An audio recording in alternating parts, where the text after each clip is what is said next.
Hello and welcome to the Raw podcast brought to you by the Sunderland Echo. Joe Nicholson and James Copley here, and we're going to be looking back on Sunderland's win over Blackburn on Boxing Day and also looking ahead to the upcoming games against Wigan and Blackpool. So, James, how was your Christmas? I'm sure it was made a lot better by Sunderland winning against Blackburn 2-1 on Boxing Day. Yeah, it's been nice. Quiet Christmas for me. I've got a bit of a chesty cough at the moment, which is annoying us. But it seems most people have got some sort of illness or something at the moment. But it's been a nice Christmas, and I've enjoyed it. And the game was, I thought, was one of Sunderland's best performances of the season. But we'll get to that. How was your Christmas? Yeah, it was good. I wasn't at the Boxing Day game. I watched it on TV, but be back for the away games against Wigan. We're recording this on, what day is it today? Wednesday.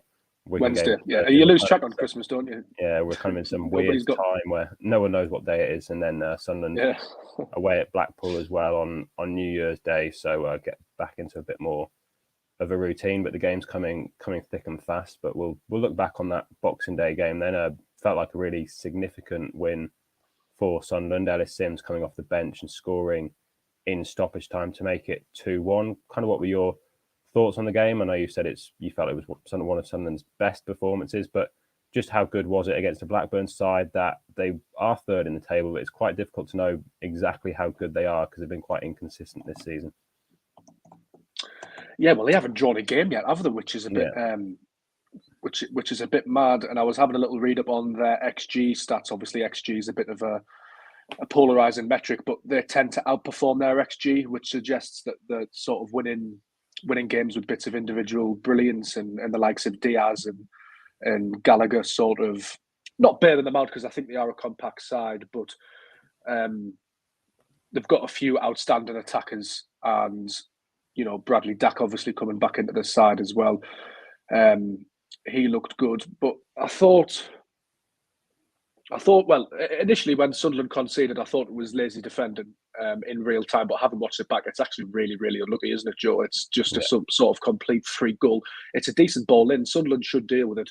Ross Stewart probably would deal with it, but then it's just taken. He sort of heads it into Cirque and then it goes in. So that was really unfortunate. I did think that was perhaps against the run of play, and then you're starting to wonder. Home form has been poor. Sunderland have been on top, but they've got a goal down, which we've seen in a different sense. Sunderland surrender leads, but now you're sort of starting to think, well, this isn't good. Blackburn are third, but Sunderland just kept on playing, kept on doing well, kept on believing, and they equalised pretty shortly afterwards. I thought Amad Diallo was absolutely sensational, just all round. His pirouettes, his touches, his link-up play with Roberts.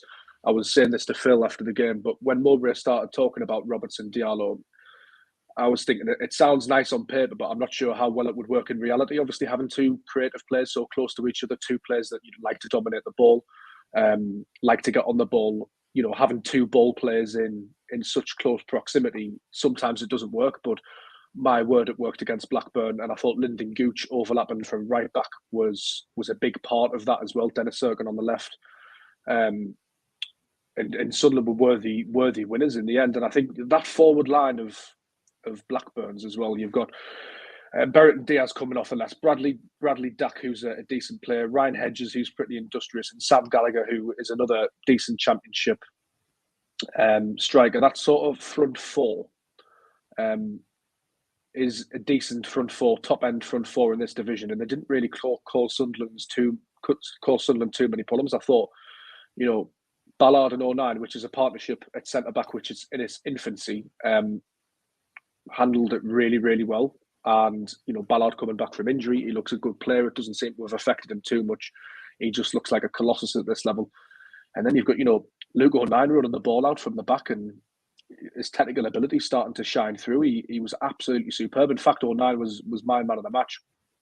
And, Berrett and Diaz likes to come in off the left, and him and Gallagher like to swap, and he likes to come deep. But I thought 09 and Ballard just handled them completely well. Sam Gallagher's a big lad up front as well, and handled him perfectly. It was a real top performance, and I think what's pleasing, Joe, I'm sure you'll agree, is that Sunderland did it for 90 minutes as well, barring the goal that Blackburn scored. Yeah, I think we've mentioned it on previous podcasts, haven't we? How Sunderland have played well in the first half, been ahead, and then dropped off quite significantly at times in the second half. We saw that against West Brom. We've seen that at other times this season, particularly at home. But on this occasion, I think the way as well that they responded so quickly after falling behind, because I thought they were the better team until the own goal from Stewart, which, as you said, was unfortunate. It kind of bounced off Sirkin, then bounced back off Stewart, because I originally thought it was a Sirkin own goal, but it's then clipped back off Stewart and gone in. So they were quite unfortunate there, but the way they kind of equalised within 4 minutes, winning the penalty with Stewart, and he tucked it away well. And then I thought Sunderland were the better side in that first half. I thought Blackburn came into it a bit more in the second half, but they weren't kind of the dominant team. I thought it was pretty even. And then, to be fair to Mowbray as well, had some injury setbacks as well, losing Gooch, losing Sirkin. And he was quite bold with his substitution by bringing on Ellis Sims and going with 2 up top, switching to that back 3 and wing backs. And it works because Sims came up with the goal. It'll now be interesting to see, with a lot of injuries.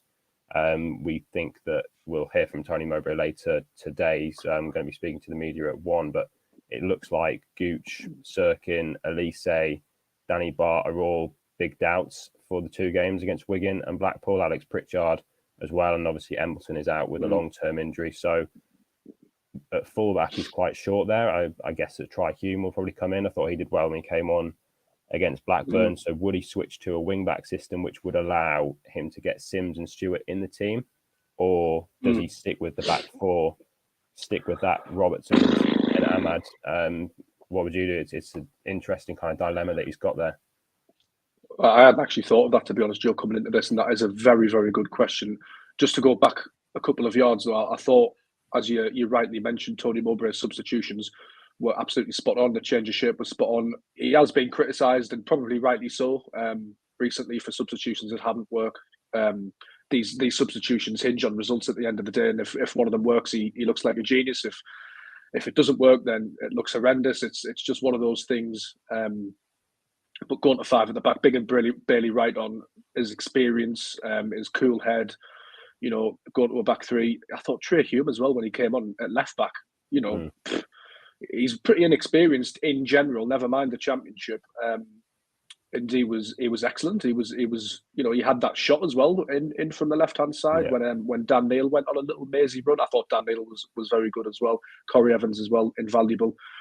But away from home against Wigan, it's a real tough one, that, because Wigan are struggling at the moment, but they've got the new manager and they'll be well up for it. We know there's plenty of ex-Sunderland players and they'll be driving standards and they'll be desperate to pull themselves out of the mud.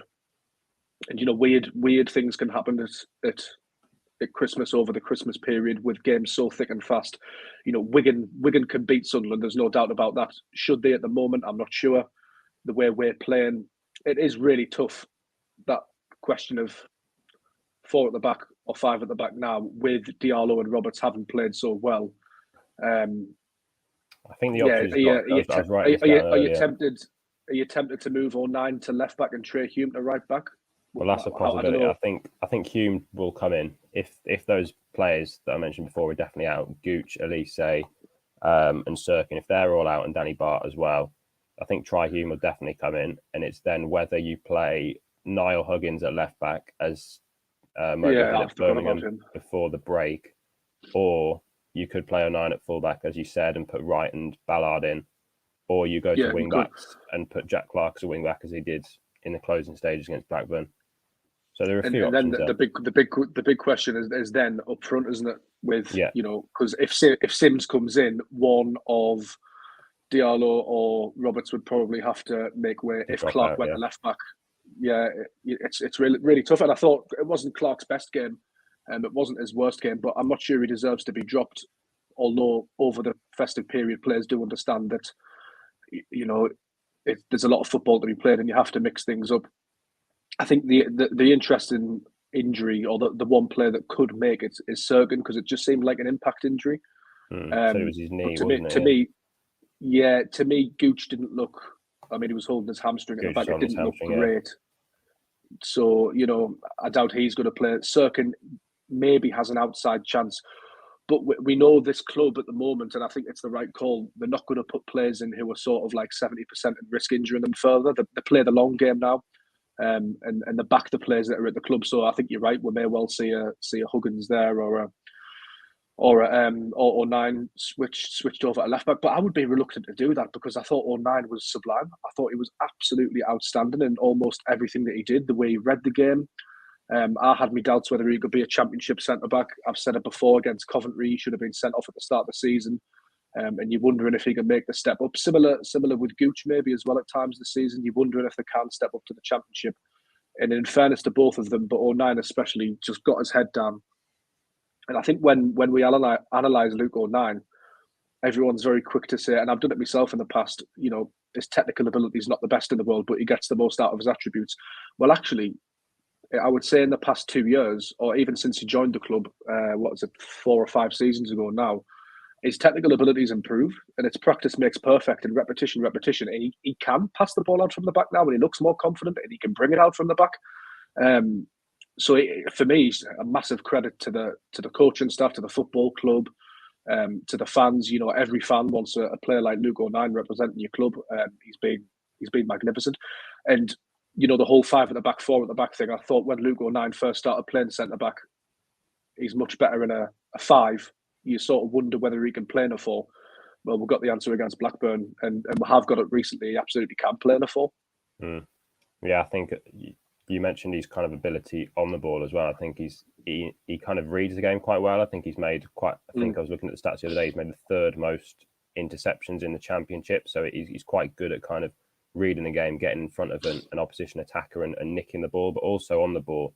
Some of the switches of play that he made, think back to that West Brom game in the first half. He was like switching the ball out to the left-hand side. And particularly when he was playing alongside Danny Bart, Luke 09 was the one that was kind of bringing the ball out from the back, whereas Danny Bart was more of the stopper, the big, strong guy who would head the ball, kick the ball away. Luke 09 would bring the ball out and be more of that ball-playing centre-half, and they kind of complemented each other quite well. And I think that was then, with Danny Bart dropping out, Dan Ballard came in. That was another impressive thing. That's the first time those two have started together, 09 and Ballard. I know that they were playing together at Hull when Bart made way, but the pair of them really good as well. And Ballard as well has read the game really well, but he could also bring the ball out from the back and kind of keep the ball. So that's a good partnership there. And when Sunderland do kind of have players back, your Elise's, your Danny Bart, Bailey Wright can step in there as well. They've actually got quite a lot of options at centre half, and it'll be interesting to see what they do with 09. But I think Mowbray said a few weeks ago, why would you move him out of centre half? Because he's been probably Sunderland's best 100%. Player the last 3 games, definitely, and played really well there. But as you were saying before, it leaves that dilemma of, does he go to a back 4 or a back 3 against Wigan going into these what would you do? Games? What would you do, Joe? What would you do? Would you go back 5? I think I'd go back 3. I think the way that they finished the game against Blackburn is simply because I think it would allow them to bring in Stewart and Sims up front. And we saw what a kind of promising partnership they had at the start of the season, how much they can really kind of hurt teams. I know it's away from home against Wigan, but it's a Wigan side I think you can get at. I think they conceded 4 against Middlesbrough on Boxing Day. If you play Stewart and Sims up front, they can be a real handful with maybe Ahmad behind. That's probably what I'd go with. I think Wigan are quite physical, aren't they, when they've got the likes of Power and Charlie White and stuff. So I would be tempted to play the two big men up front. You never know though. Mowbray might go 5 at the back and not play the 2 big men up front. You can go 5 at the back and play one off. So there's sort of 3 formations there for Sunderland really, if he wants to do it that way. Certainly options there. Looking at the table now, Sunderland up to 9th after the Boxing Day games, and there was a few games last night as well.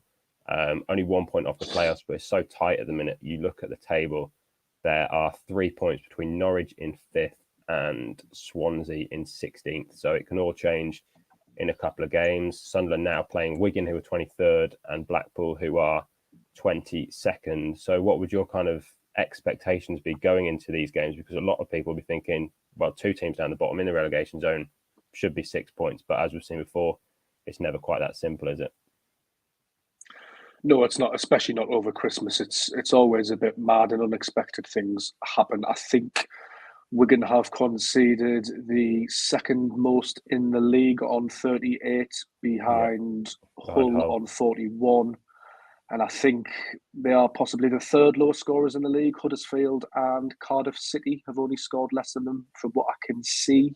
Wigan have scored 24 goals, Huddersfield 21, and Cardiff 20. So, I mean, that would suggest that Sunderland can get at them and hopefully be able to keep a clean sheet. But as you say, never that simple. And I'm always extremely aware that if there's an ex-Sunderland player playing for Wigan or another club, of which they have many, the chances are that they can score, which Wyke did earlier on in the season, obviously, but thankfully Sunderland won that game.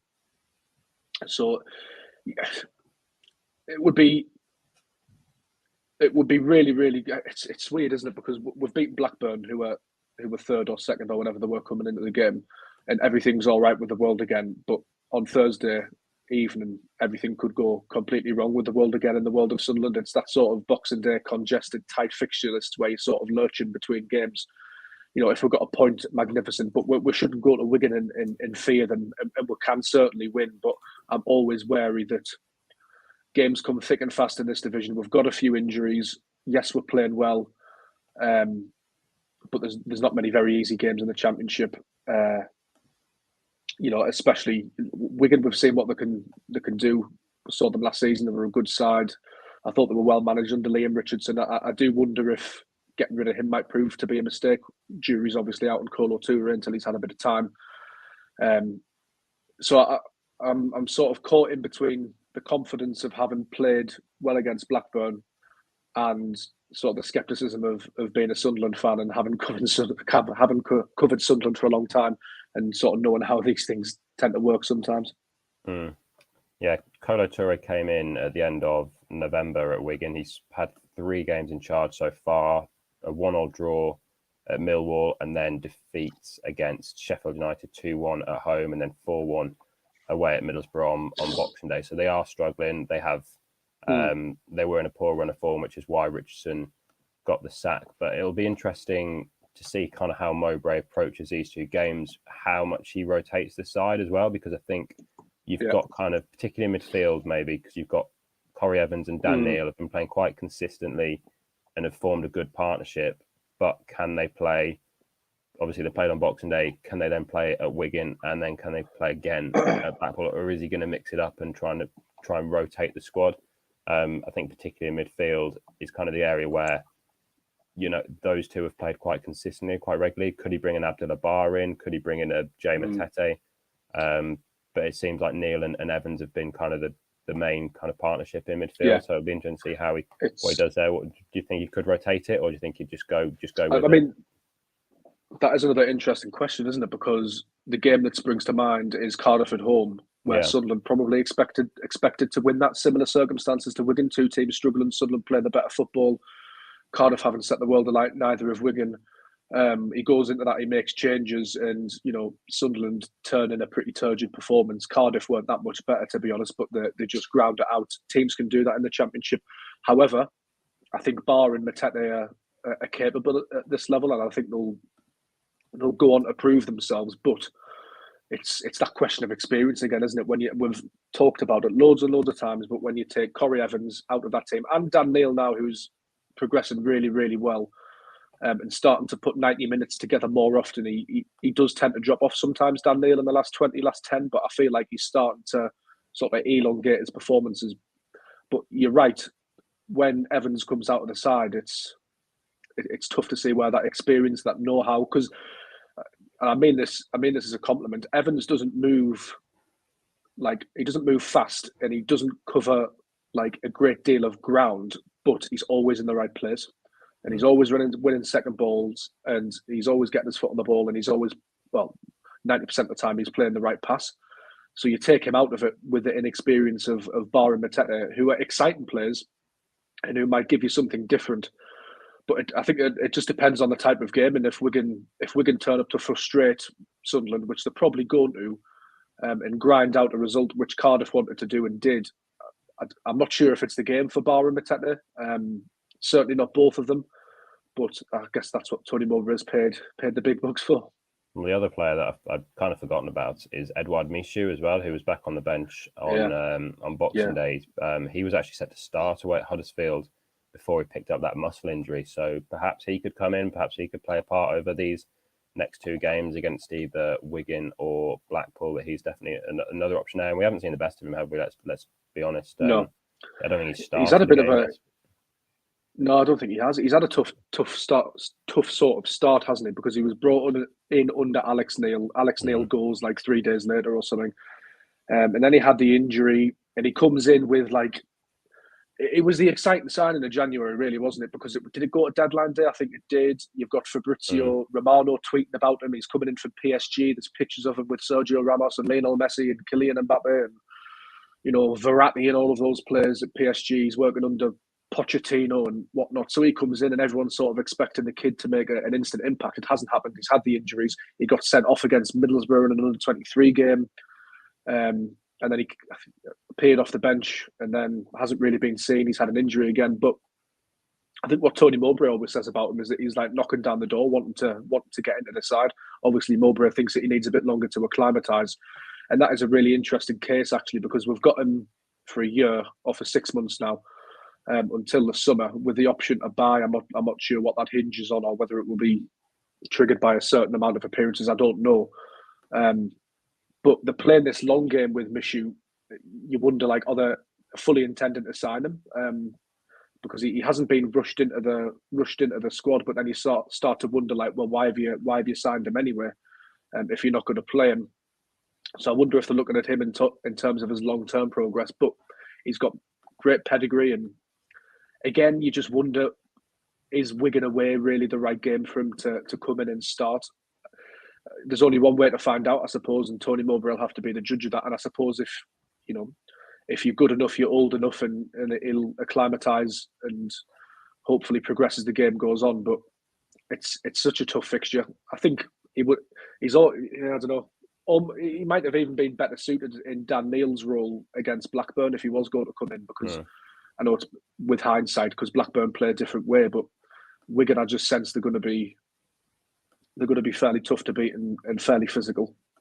Yeah, I kind of tend to agree. I think maybe the Wigan game is not the game, particularly with Mowbray a lot kind of speaking about how he's trying to build up his fitness, I think, and build up his strength again. I think maybe if he comes off the bench against Wigan, maybe if he impresses there, maybe Blackpool could be a game that he starts. And then you've got Shrewsbury away in the FA Cup. I think that's a game where we probably will see the likes of Mishu start, maybe a Bar, maybe even a Matete. I think that game is definitely where we'll see a lot more of the fringe players. But we could see them over these next 2 games against Wigan and Blackpool. But we'll just finish off by kind of looking ahead to go on. So sorry, it's interesting. I was again talking to Phil about this after the Blackburn game, and he made the point that Sunderland are in a fairly good league position at the moment. Obviously, 9th on 34 points. You're sort of looking the threshold for relegation is usually about 50 in the Championship, 55, something like that. So if Sunderland get that with 10 games to spare or something, I don't want to jinx things or whatever, but then you can start looking at really blooding the likes of Matete and Barr and Bennett and Mishu and players like that, and really get some minutes under the belt. Obviously, that changes if Sunderland were like making a late promotion push or playoff push or whatever. So it'll be interesting to see what happens to these players in the second half of the season, because we know Sunderland want to progress them as footballers and careers, because it's in the interests of Sunderland to hopefully one day make money off them and enjoy them on the pitch. But on that note, the club seems like a really good platform to do that at the moment. So I've sort of got faith that they'll come good in the end. Yeah, it'll be interesting as well. Kind of brings us on to the next thing that I was going to talk about, which was the January transfer window and how many of those players will actually leave on loan. Maybe a Matete or someone like that. You've got Jaku there as well. A few of the younger players that are kind of in between the 21 setup and the first team. Jacob Kenny, the goalkeeper, springs immediately to mind. So a few of them may go out on loan. And then it's a case of who is coming in. We've kind of heard the last few weeks from Kirill Dreyfus, from Christian Speakman. We obviously hear from Tony Mowbray every week, and doesn't sound like Sunderland will make too many signings in January. It may kind of be 1 or 2 kind of tweaks to the squad. I think one area for me that I think we've mentioned a lot before that needs strengthening is that whole in midfield role. And we heard on deadline day, Sunderland were trying to bring in another player to kind of act as cover for Corey Evans. So I think that'll be one of their priorities in January. The striker situation as well is another one that's quite glaring. So those two really, for me, I think are the two main ones. Where else do you think they could strengthen, or do you think those two are the kind of key areas that they should go for? Yeah, I think the two you mentioned, I think we've spoken about it on recent podcasts, but the three areas that I would like to see strengthened, two as a matter of immediacy, as you mentioned, would be the striker situation, because obviously Sims is on loan, although you never know what will happen with that in the future. Whether he might join permanently, we don't know. The Ross Stewart thing, do I think he'll leave in January? No, I don't, but it is a possibility. And could he leave in the summer? That is another possibility. Obviously, we wouldn't want him to. We'd want him to sign a new deal and hopefully fire Sunderland to the Premier League, but you don't know. So the concerning thing is, which again, Phil and yourself and I have mentioned on the podcast before, is that his replacement isn't already through the door bedding in like he was with Charlie Wyke. I think Evans certainly needs cover and competition. I said before, I think there was one season where he didn't play very much for Blackburn at all due to injuries. He can break down, although he hasn't for ages, which is really good and really positive. He has got an injury record, so that needs some work. And then I think the third one again is if Carney does go out on loan, is like an experienced sort of player for Patterson to work alongside. Like, I don't know, just spitball and throwing a name out there, but the type of player that Steve Harper was to Pickford during that Premier League relegation season, or Lonergan when he was at Liverpool, or Everton, or like a Scott Carson at Manchester City, or like something like that. A goalkeeper that maybe isn't expected to play, but can play if needs be, but he's more of like a hybrid sort of coach role, if that makes sense, just to have a bit of experience through the door, because I think Anthony Patterson's massively talented. He should be Sunderland's number one goalkeeper, no doubt about that. He's earned that right. He's looking confident. He's improved his playing out from the back with the ball at his feet. His passes are finding the man more regularly. His shot stopping, and we didn't mention actually, but that shot, I think, was it from Morton in the second half? That was a crucial stop. Really, really impressive. That ball was curling in, and he got a really strong hand to it and pushed it away. But you would like to see, especially if Carney's going to go out on loan, which I think he should because he needs to play football. You would like to see another goalkeeper come in just behind Alex Bass, because you never know, weird things can happen, and it will be Sunderland's luck to get two goalkeepers injured, or Patterson gets injured for playing for the first team, and then Bass gets injured playing for the under-21s or something. You just never know. In terms of outgoings, though, I wrote about this on the Echo about a week, 2 weeks ago, and it has changed significantly actually. Now, the ones I said that could leave, Max Thompson, who's in the under-21s, maybe he could do with a bit of a loan move. I had put Trey Hume on the list, but I think obviously with the injuries, he's probably going to stay. I think you'll see the likes of Harrison Sonner maybe get a move, Jacob Carney, who we mentioned. It is a possibility that Ross Stewart could leave Sunderland in the January window. I don't think he would, but that's certainly one to keep an eye on as well. Players like Tom Scott, under-21 player Leon Diaku, is he really going to get in the team at the moment with Amad Diallo and Roberts and Clark, and even when Pritchard comes back? The interesting one actually could be somebody like Carl Winchester, who's on loan at Shrewsbury Town. That's till the end of the season, but his contract expires at the end of the season with Sunderland. So it'd be interesting to see if a team might come in for him, or he might join Shrewsbury. Well, there is a recall clause in January, isn't there? So Sunderland could trigger that. Yeah, so that's an interesting one. And then you're looking at the likes of, I don't know, Ethan Kachosa. Maybe he'll have a loan move. And the other big one I was thinking, but I don't think he actually go out on loan now, is Matete, just because of the sort of lack of not lack of personnel, but it's good to have those midfield options. And I think Matete, especially off the bench, is a really good option. So I think I'm expecting more activity in terms of outgoings, but I don't think there'll be sales. I don't think Ross Stewart will be sold or anything like that. I think it'll be loans. Mowbray's talked about Diallo and Sims, how they've got recall options in the loans. Obviously, that's a little bit concerning.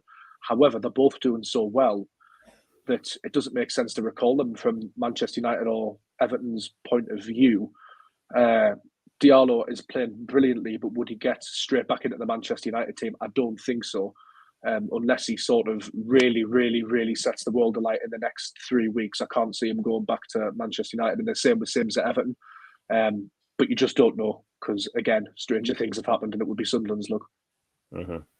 Yeah, well, we'll wrap it up there.